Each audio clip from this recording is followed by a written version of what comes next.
Bonjour à toutes et à tous et bienvenue dans votre 25e édition de Passe l'Info. Bonjour à tous. Alors, cette semaine dans l'actualité nationale, de quoi allons-nous parler? Nous développerons un sujet sur la candidature soi-disant écologiste. En second sujet, nous parlerons de la tentative d'escroquerie à l'Elysée. Et pour finir, un déploiement d'officiers en Libye. Dans l'actualité internationale, nous parlerons d'un appel à manifester en Arabie Saoudite et d'une révolution passée sous silence au Bahreïn. Et nous finirons avec le dollar se rapprochant du copec. Et après quelques brèves... Le saviez-vous sur l'opium en Afghanistan? Alors, actualité nationale, la candidature écologiste de Nicolas Hulot. Oui, alors comme vous le savez, Nicolas Hulot a publiquement annoncé sa candidature à l'élection présidentielle de 2012.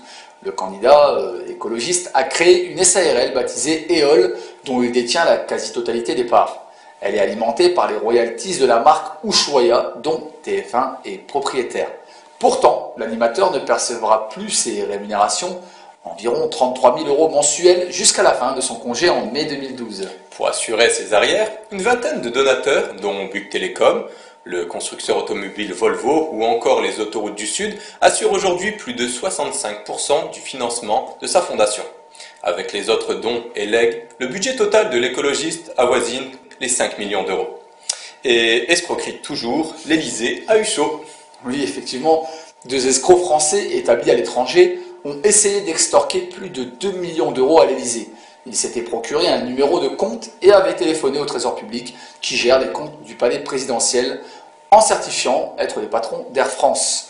Les malfrats réclamaient 2,5 millions d'euros sur un compte à l'étranger. Leur stratagème est tombé quand le banquier méfiant s'est renseigné. Une enquête a été ouverte. Un autre organisme se serait déjà fait soutirer par les escrocs près d'1 million d'euros. Et maintenant, parlons du déploiement d'officiers français en Libye. Oui, alors mercredi dernier, François Baroin, le porte-parole du gouvernement français, a annoncé que la France déploiera des officiers de liaison auprès du Conseil national de transition libyen. Il y aura un petit nombre d'officiers de liaison afin d'organiser la protection de la population civile, a-t-il affirmé à la fin du Conseil des ministres, précisant que quelques unités seraient envoyées en Libye dans le cadre de cette opération. La France est déjà compromise en Afghanistan. En effet, nous déplorons le 56e militaire français mort dans ce pays. Actualité internationale, appel à manifester en Arabie. Un groupe intitulé « La coalition des jeunes libres en Arabie Saoudite » a lancé un appel sur Facebook en vue de baptiser, le vendredi 22, la journée de la révolution et de la mobilisation contre le régime des Saouds à Riyad et dans toutes les villes saoudiennes. Les Saoudiens et les Arabes vivant à l'étranger ont été invités à manifester aux alentours des ambassades saoudiennes, précise le site. Parmi les revendications qui sont réclamées en premier lieu, la libération des prisonniers politiques et d'opinion. Interrogé par El Alam, l'analyste politique saoudien Fouad Ibrahim a critiqué le rôle saoudien et américain. Il a affirmé qu'après le succès des révolutions arabes, les États-Unis tentent de semer la discorde dans la région avec l'assistance des Saoudiens. Et maintenant, allons au Bahreïn pour une révolution passée sous silence. Oui, sous silence au Bahreïn, en peu de temps, le roi Al-Khalifa a lancé une terrible campagne de répression contre ses sujets. Environ 80% de la population a participé à la contestation pacifique du printemps, demandant une constitutionnalisation de la monarchie. Avec l'appui de ses alliés saoudiens et américains, le roi a réussi à transformer une révolution populaire du printemps arabe en la faisant passer pour une guerre interconfessionnelle. Et cela afin de préserver les monarchies absolues du Golfe Persique. Bien sûr, les médias passent sous silence les 250 disparus de la révolution bahreïnie. Sans transition, les dollars se rapprochent du copec. Le Premier ministre russe Vladimir Poutine a ironisé mercredi sur l'important déficit budgétaire des États-Unis et accusé Washington d'inonder les marchés mondiaux de dollars dévalués. Regardez leur balance commerciale, regardez leur déficit budgétaire et regardez la dette des États-Unis, a déclaré M. Poutine lors de la présentation du bilan annuel du gouvernement devant les députés de la Douma. Le déficit budgétaire annuel américain est de l'ordre de 1600 milliards de dollars, alors que la dette dépasse les 14 000 milliards de dollars. Ça en fait de l'argent. Exactement. Il a fait remarquer qu'il était facile pour les Américains de faire marcher la planche à billets, tout en accusant Washington de se comporter comme un hooligan, en inondant les marchés mondiaux des dollars dévalués. Poutine a fini son discours par une note d'espoir sur l'économie de son pays. Il espère que la Russie continuera à renforcer sa monnaie, le rouble, pour en faire une devise de réserve pour toute la région. Lundi, l'agence de notation Standard & Poor's a fait passer de stable à négatif sa perspective sur la note de dette de l'État fédéral américain, estimant qu'il y avait une chance sur 3 pour qu'il perde sa notation maximale, AAA, dans les 2 ans à venir. Quelques brèves, menaces et extorsions pour financer leur organisation. Oui, la Jewish Defense League aux USA usait de méthodes douteuses pour son financement selon des documents déclassifiés récemment par le FBI. Et on a quelques exemples, je crois. Alors oui, il y a les célèbres rappeurs Eazy-E et Tupac, qui est devenu notamment une légende après son assassinat. Média, une plainte contre une chaîne satellitaire. Oui, le président de Palestine Libre, Yasser Khachlak, a porté plainte contre la chaîne de satellite qatari Al Jazeera pour avoir écrit le mot Israël sur la carte de la Palestine. Diplomatie maintenant, l'accueil à l'israélienne. À l'aéroport de Tel Aviv, des élus français ont été conspués et offensés à l'occasion d'une mission de coopération sur place. Ils avaient en effet eu l'audace de rencontrer des Palestiniens à Jérusalem, à Ramallah, ainsi qu'à Bethléem. Enseignement maintenant, les enseignants de Détroit, tous virés. Aux États-Unis, près de 6000 enseignants des écoles de Détroit ont été licenciés au 1er juillet 2011. Dans une déclaration postée sur le site web École publique de Détroit, Robert Bob, le responsable provisoire du quartier, a dit que les avis étaient envoyés à chaque membre de la fédération des professeurs, ceci en prévision d'une réduction de main-d'œuvre pour correspondre à l'inscription d'étudiants en déclin. Alors, et maintenant, notre brève insolite, une grenade qui fait le tour de Monaco. Oui, la semaine dernière à Monaco, une femme a découvert dans la cave de sa maison une grenade qui appartenait à son père, un militaire de carrière. Elle a donc pris le bus, l'arme de guerre dans son sac, jusqu'au poste de police. À son arrivée, c'est la brigade de déminage de l'unité spéciale d'intervention de la voie publique qui s'en est chargée. Le saviez-vous, cette semaine est consacrée à la guerre de l'opium. Avant l'invasion de l'Afghanistan en 2001, les talibans avaient quasiment éradiqué la culture du pavot. Mais sous l'occupation du pays par les États-Unis et l'OTAN, la production a été relancée à outrance, à tel point que le marché de l'opium et de l'héroïne à l'international est aujourd'hui saturé. Si les talibans semblent profiter des revenus de la drogue pour financer leur guérilla, les nouveaux occupants sont devenus les acteurs essentiels et premiers bénéficiaires de ce trafic. Ainsi, l'Afghanistan est devenu depuis quelques années une manne aux ressources surprenantes.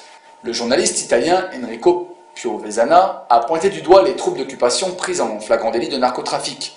Son analyse est d'ailleurs authentifiée par les constats établis par l'Office des Nations Unies contre la drogue et le crime. Le trafic militaire d'héroïne, régulièrement découvert dans les bases de l'OTAN au sud de l'Afghanistan, est présenté comme un cas isolé qui ne concerne que quelques individus. Or, ce trafic paraît bien plus vaste et bien mieux structuré. Le général russe Mahmoud Garif a déclaré en 2009 sur Russia Today que l'armée américaine n'empêchait pas la production de drogue en Afghanistan, car elle lui rapportait au moins 50 milliards de dollars. La même année, un article du journal britannique The Guardian rapportait des rumeurs croissantes sur la pratique de l'armée américaine en Afghanistan, qui cachait de la drogue dans les cercueils transportés par avion à l'étranger. L'an dernier, le New York Times a fait sensation en révélant que Walid Karzai, l'un des proches du président afghan et principal trafiquant de drogue dans la province de Kandahar, a été rétribué par la CIA des années durant.